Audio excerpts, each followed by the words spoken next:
Welcome back to my YouTube channel let's crack teaching.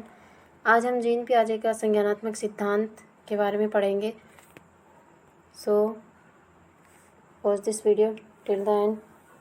Gene पियाजे द्वारा प्रतिपादित संज्ञानात्मक विकास सिद्धांत कॉग्निटिव डेवलपमेंट मानव बुद्धि की प्रकृति एवं उसके विकास से संबंधित है। एक विशद, स्वच्छ, निर्मल या उज्ज्वल सिद्धांत है। पियाजे का मानना था कि व्यक्ति के विकास में उसका बचपन एक महत्वपूर्ण भूमिका निभाता है।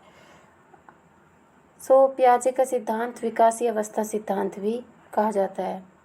यह सिद्धांत ज्ञान की प्रकृति के बारे में है और बतलाता है कि मानव कैसे ज्ञान क्रम से इसका अर्जन करता है, कैसे इसे एक एक करके जोड़ता है और कैसे इसका उपयोग करता है। यह है हमारे जीन पियाजे साहब। और यहाँ पे ये बता रहे हैं हमें कि जो मानव बुद्धि है वो प्रकृति और विकास से संबंधित है। हमारा जो बचपन होता है वो क्या है कि हमारे बचपन में विकास आपने देखा होगा कि 5 साल तक के बच्चे का विकास बहुत ही तीव्र गति से होता है। यहाँ पे कहा गया है कि हमारा जो विकास है वो बचपन में बहुत ज़्यादा महत्वपूर्ण भूमिका निभाता है क्योंकि वो बहुत तेज़ी से बढ़ता है। यहाँ पे व्यक्ति वातावरण के तत्वों का प्रत्यक्षीकरण करता है, अर्थात पहचानता है, प्रतीकों की सहायता से उन्हें समझने की कोशिश करता है तथा संबंधित वस्तु व्यक्ति के संदर्भ में अमूर्त चिंतन करता है। अमूर्त मतलब जो व्यक्ति सोचने लगते हैं, समझने लगते हैं, उसको हम अमूर्त चिंतन कहते हैं। उक्त सभी प्रक्रियाओं से मिलकर उसके भीतर एक ज्ञान भंडार, यानी जब व्यक्ति खुद अपने आप ही सोचने लगता है, समझने लगता है एंड इमेजिन करने लगता है, तो वो हमारा अमूर्त चिंतन होता है। उक्त सभी प्रक्रियाओं से मिलकर उसके भीतर एक ज्ञान का भंडार, संज्ञानात्मक विकास संरचना उसके व्यवहार को निर्देशित करती है। इस प्रकार हम कह सकते हैं कि कोई भी व्यक्ति वातावरण में उपस्थित किसी भी प्रकार के उद्दीपकों स्टिमुलेंट्स से प्रभावित होकर सीधे प्रतिक्रिया नहीं करता है। यहाँ पे जीन पियाजे साहब कह रहे हैं कि जो व्यक्ति है वो अपने आप जब सोचने समझने लगता है तो ये ज़रूरी नहीं है कि वो वातावरण में उपस्थित किसी भी प्रकार के मतलब जो वातावरण में प्रतिक्रियाएं हो रही हैं वो उससे प्रभावित हो, क्योंकि वो अपनी बुद्धि का उपयोग करता है। पहले उन उद्दीपकों को पहचानता है, ग्रहण करता है, उसकी व्याख्या करता है, उसके बाद हो सकता है कि व्याख्या करता है। इस प्रकार हम कह सकते हैं कि संज्ञानात्मक संरचना वातावरण में उपस्थित उद्दीपकों और व्यवहार के बीच मध्यस्थता का कार्य करती है। जीन पियाजे ने व्यापक स्तर पर संज्ञानात्मक विकास का अध्ययन किया। पियाजे के अनुसार बालक द्वारा अर्जित ज्ञान के भंडार का स्वरूप विकास की प्रत्येक अवस्था को बदलता है और परिमार्जित होता रहता है। पियाजे के संज्ञानात्मक सिद्धांत को विकासात्मक सिद्धांत इसीलिए कहा गया है क्योंकि जो व्यक्ति है उसका टाइम टू टाइम विकास होता है और उसके विकास की क्वालिटी चेंज होती रहती है। तो यहाँ पर कहा गया है कि संज्ञानात्मक विकास को विकासात्मक सिद्धांत भी कहा जाता है, क्योंकि उसके अनुसार बालक के भीतर संज्ञान का विकास उनकी अनेक अवस्थाओं से होकर गुजरता है। इसे अवस्था सिद्धांत भी कहा जाता है, यानी स्टेज बाय स्टेज व्यक्ति के अंदर बदलाव जो होते हैं उसे हम अवस्था सिद्धांत भी कहा जाता है। संज्ञानात्मक विकास की अवस्थाएं कैसे होती है, जैसे कि यहाँ पे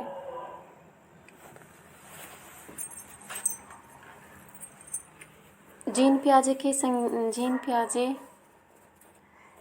पियाजे ने संज्ञानात्मक विकास को 4 अवस्थाओं में विभाजित किया है। कौन कौन सी 4 अवस्थाएं? संवेदी पेशीय अवस्था, सेंसरी मोटर, जो जन्म से लेकर 2 वर्ष तक होती है। पूर्व संक्रियात्मक अवस्था 2 वर्ष से 7 वर्ष तक होती है। मूर्त संक्रियात्मक अवस्था 7 वर्ष से 12 वर्ष तक होती है। अमूर्त संक्रियात्मक अवस्था 12 वर्ष से 15 वर्ष तक होती है। संवेदी पेशीय मतलब ये होता है सेंसरी मोटर की जो बच्चा होता है 2 साल का, 2 साल तक वो सिर्फ महसूस कर सकता है, मतलब अपने आप सोच समझ नहीं सकता है। कुछ बातें वो देखकर, कुछ बातें वो टच करके, तो इस तरह से इसीलिए इसे सेंसरी मोटर कहा गया है। पूर्व संक्रियात्मक प्री ऑपरेशनल मतलब जब बच्चा 2 से 7 वर्ष तक हो जाता है तो थोड़ा थोड़ा समझने लगता है, थोड़ा थोड़ा एक्टिविटी खुद करने लगता है, तो इसीलिए उसको प्री ऑपरेशनल कहा है।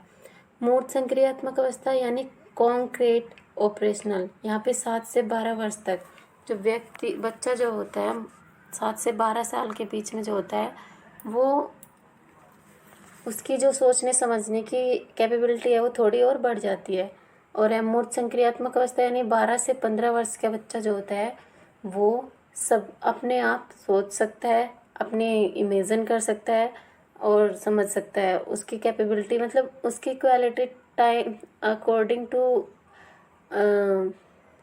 कह सकते हैं हम, अवस्थाएं जैसे जैसे उसकी चेंज होती है उसके सोचने समझने की क्षमता भी बढ़ती जाती है।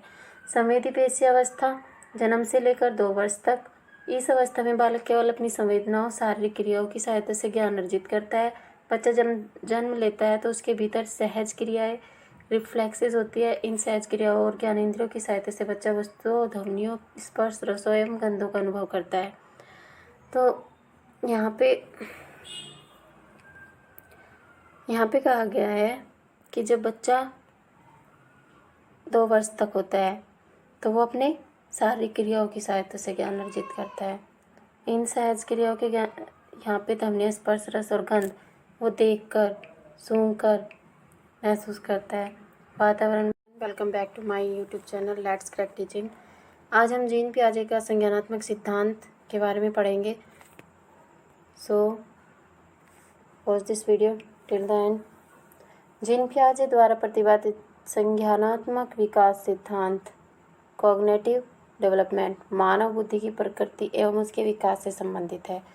एक विशद, स्वच्छ, निर्मल या उज्ज्वल सिद्धांत है। पियाजे का मानना था कि व्यक्ति के विकास में उसका बचपन एक महत्वपूर्ण भूमिका निभाता है। पियाजे का सिद्धांत विकासीय अवस्था सिद्धांत भी कहा जाता है। यह सिद्धांत ज्ञान की प्रकृति के बारे में है और बतलाता है कि मानव कैसे ज्ञान क्रम से इसका अर्जन करता है, कैसे इसे एक एक करके जोड़ता है और कैसे इसका उपयोग करता है। ये है हमारे जीन पियाजे साहब। और यहाँ पे ये बता रहे हैं हमें कि जो मानव बुद्धि है वो प्रकृति और विकास से संबंधित है। हमारा जो बचपन होता है वो क्या है कि हमारे बचपन में विकास आपने देखा होगा कि 5 साल तक के बच्चे का विकास बहुत ही तीव्र गति से होता है।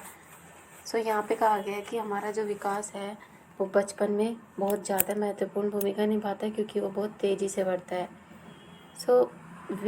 यहाँ पे व्यक्ति वातावरण के तत्वों का प्रत्यक्षीकरण करता है अर्थात पहचानता है, प्रतीकों की सहायता से उन्हें समझने की कोशिश करता है तथा संबंधित वस्तु व्यक्ति के संदर्भ में अमूर्त चिंतन करता है। अमूर्त मतलब जो व्यक्ति सोचने लगते हैं, समझने लगते हैं, उसको हम अमूर्त चिंतन कहते हैं।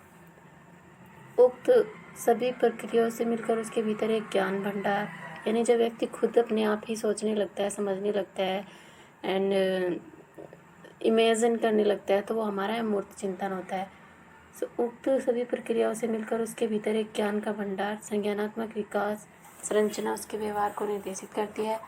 इस प्रकार हम कह सकते हैं कि कोई भी व्यक्ति वातावरण में उपस्थित किसी भी प्रकार के उद्दीपकों स्टिमुलेंट्स से प्रभावित होकर सीधे प्रतिक्रिया नहीं करता है। यहाँ पे जीन पियाजे साहब कह रहे हैं कि जो व्यक्ति है वो अपने आप जब सोचने समझने लगता है तो ये ज़रूरी नहीं है कि वो वातावरण में उपस्थित किसी भी प्रकार के मतलब जो वातावरण में प्रतिक्रियाएं हो रही हैं वो उससे प्रभावित हो, क्योंकि वो अपनी बुद्धि का उपयोग करता है।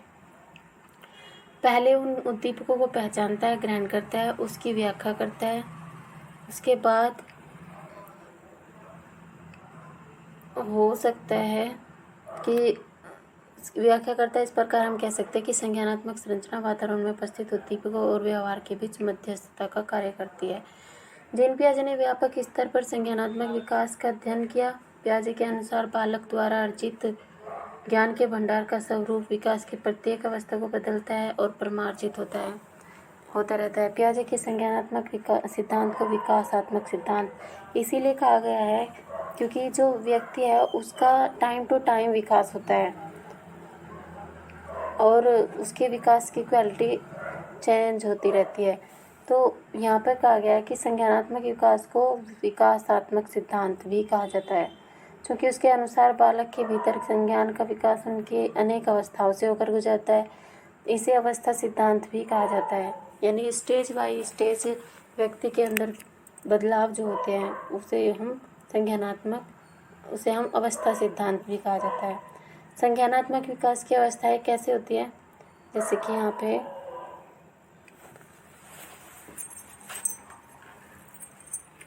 जीन पियाजे ने संज्ञानात्मक विकास को 4 अवस्थाओं में विभाजित किया है। कौन कौन सी 4 अवस्थाएं? संवेदी पेशीय अवस्था, सेंसरी मोटर, जो जन्म से लेकर 2 वर्ष तक होती है। पूर्व संक्रियात्मक अवस्था 2 वर्ष से 7 वर्ष तक होती है। मूर्त संक्रियात्मक अवस्था 7 वर्ष से 12 वर्ष तक होती है। अमूर्त संक्रियात्मक अवस्था 12 वर्ष से 15 वर्ष तक होती है। संवेदी पेशीय मतलब ये होता है सेंसरी मोटर्स की, जो बच्चा होता है 2 साल का, 2 साल तक वो सिर्फ महसूस कर सकता है, मतलब अपने आप सोच समझ नहीं सकता है। कुछ बातें वो देखकर, कुछ बातें वो टच करके, तो इस तरह से इसीलिए इसे सेंसरी मोटर कहा गया है। पूर्व संक्रियात्मक प्री ऑपरेशनल मतलब जब बच्चा 2 से 7 वर्ष तक हो जाता है तो थोड़ा थोड़ा समझने लगता है, थोड़ा थोड़ा एक्टिविटी खुद करने लगता है, तो इसीलिए उसको प्री ऑपरेशनल कहा है। मूर्त संक्रियात्मक अवस्था यानी कॉन्क्रीट ऑपरेशनल, यहाँ पे 7 से 12 वर्ष तक जो बच्चा जो होता है 7 से 12 साल के बीच में जो होता है, वो उसकी जो सोचने समझने की कैपेबिलिटी है वो थोड़ी और बढ़ जाती है। और अमूर्त संक्रियात्मक अवस्था यानी 12 से 15 वर्ष का बच्चा जो होता है वो सब अपने आप सोच सकता है, अपने इमेजिन कर सकता है और समझ सकता है। उसकी कैपेबिलिटी मतलब उसकी क्वालिटी टाइम अकॉर्डिंग टू कह सकते हैं हम, अवस्थाएं जैसे जैसे उसकी चेंज होती है उसके सोचने समझने की क्षमता भी बढ़ती जाती है। संवेदी पेशीय अवस्था जन्म से लेकर 2 वर्ष तक, इस अवस्था में बालक केवल अपनी संवेदी पेशीय अवस्था जन्म से लेकर 2 वर्ष तक की जो अवस्था होती है वो संवेदी पेशीय अवस्था होती है। इस अवस्था में बालक केवल अपनी संवेदनाओं, शारीरिक क्रियाओं की सहायता से ज्ञान अर्जित करता है। बच्चा जब जन्म लेता है तो उसके भीतर सहज क्रियाएं, रिफ्लेक्सेस मतलब जो वो देखता है वही वो महसूस करता है। इन सहज क्रियाओं को और यानी इंद्रियों की सहायता से बच्चा वस्तु की ध्वनियों, स्पर्श, रसों एवं गंधों का अनुभव करता है। इन अनुभवों की पुनरावृत्ति के कारण वातावरण में उपस्थित उद्दीपकों की कुछ विशेषताओं से परिचित होता है। उन्होंने इस अवस्था को 6 उपावस्थाओं में बांटा है। 2 वर्ष तक की जो अवस्था है उसको कितने उपावस्थाओं में बांटा गया है? 6 उपावस्थाओं में। कौन कौन सी? सहज क्रियाओं की अवस्था जन्म से 30 दिन तक होती है। सेकंड, प्रमुख वृत्त्यानुक्रिया की अवस्था 1 माह से 3 माह तक होती है। तीसरी, गौण वृत्त्यानुक्रिया की अवस्था 4 माह से 6 माह तक होती है। 4, गौण स्कीमेटा की समन्वय की अवस्था 7 माह से 10 माह तक होती है। 5वीं तृतीय वृत्त्यानुक्रिया की अवस्था 11 माह से 18 माह तक होती है। एंड 6ठी है हमारी मानसिक सहयोग द्वारा नए साधनों की खोज की अवस्था 18 माह से 24 माह तक होती है। पूर्व संक्रियात्मक अवस्था 2 वर्ष से 7 वर्ष की अवस्था, इस अवस्था में बालक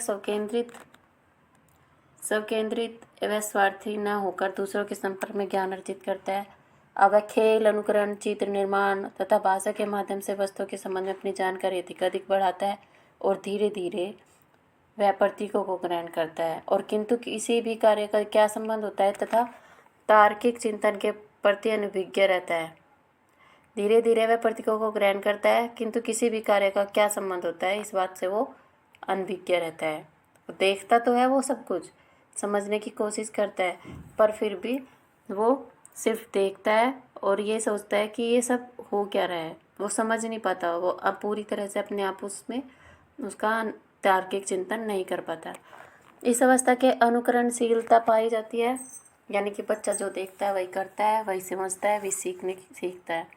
इन अवस्था में बालक के अनुकरणों में परिपक्वता आ जाती है। इस अवस्था में प्रकट होने के लक्षण 2 प्रकार के होने की से इसे 2 भागों में बांटा है। पूर्व संप्रत्यात्मक काल एंड सेकंड है हमारा अंत प्रज्ञक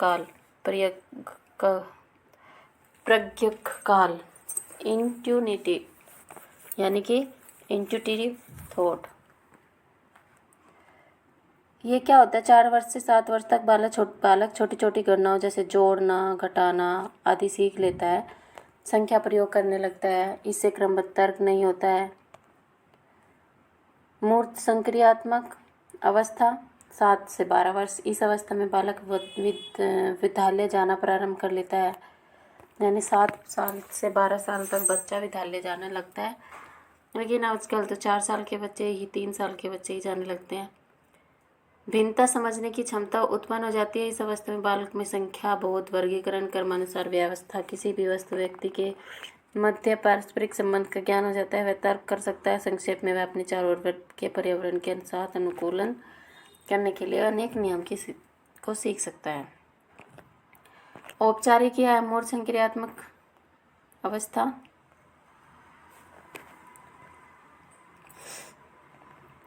यह अवस्था 12 वर्ष के बाद की अवस्था है। इसमें तार्किक चिंतन की क्षमता का विकास हो जाता है, समस्या समाधान की क्षमता का विकास हो जाता है।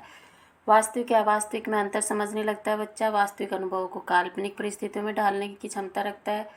परिकल्पना विकसित करने की क्षमता रखता है। विसंगतियों के संबंध में विचार करने की क्षमता रखता है कि वो किस संगति में है, अच्छी संगति में है या बुरी संगति में है, वो सब समझने लगता है। जीन पियाजे के इस अवस्था को अंतर संज्ञानात्मक विकास की प्रक्रिया एवं संरचना। जीन पियाजे के संज्ञानात्मक विकास की प्रक्रिया में मुख्यतः 2 बातों का महत्वपूर्ण माना जाता है। पहला, संगठन द्वारा अनुकूलन। संगठन से तात्पर्य बुद्धि में विभिन्न क्रियाएं जैसे प्रत्यक्षीकरण, स्मृति, चिंतन एवं तर्क सभी संगठित होकर करते हैं। एक बालक वातावरण में उपस्थित उद्दीपकों के संबंध में उसकी विभिन्न मानसिक क्रियाएं पृथक पृथक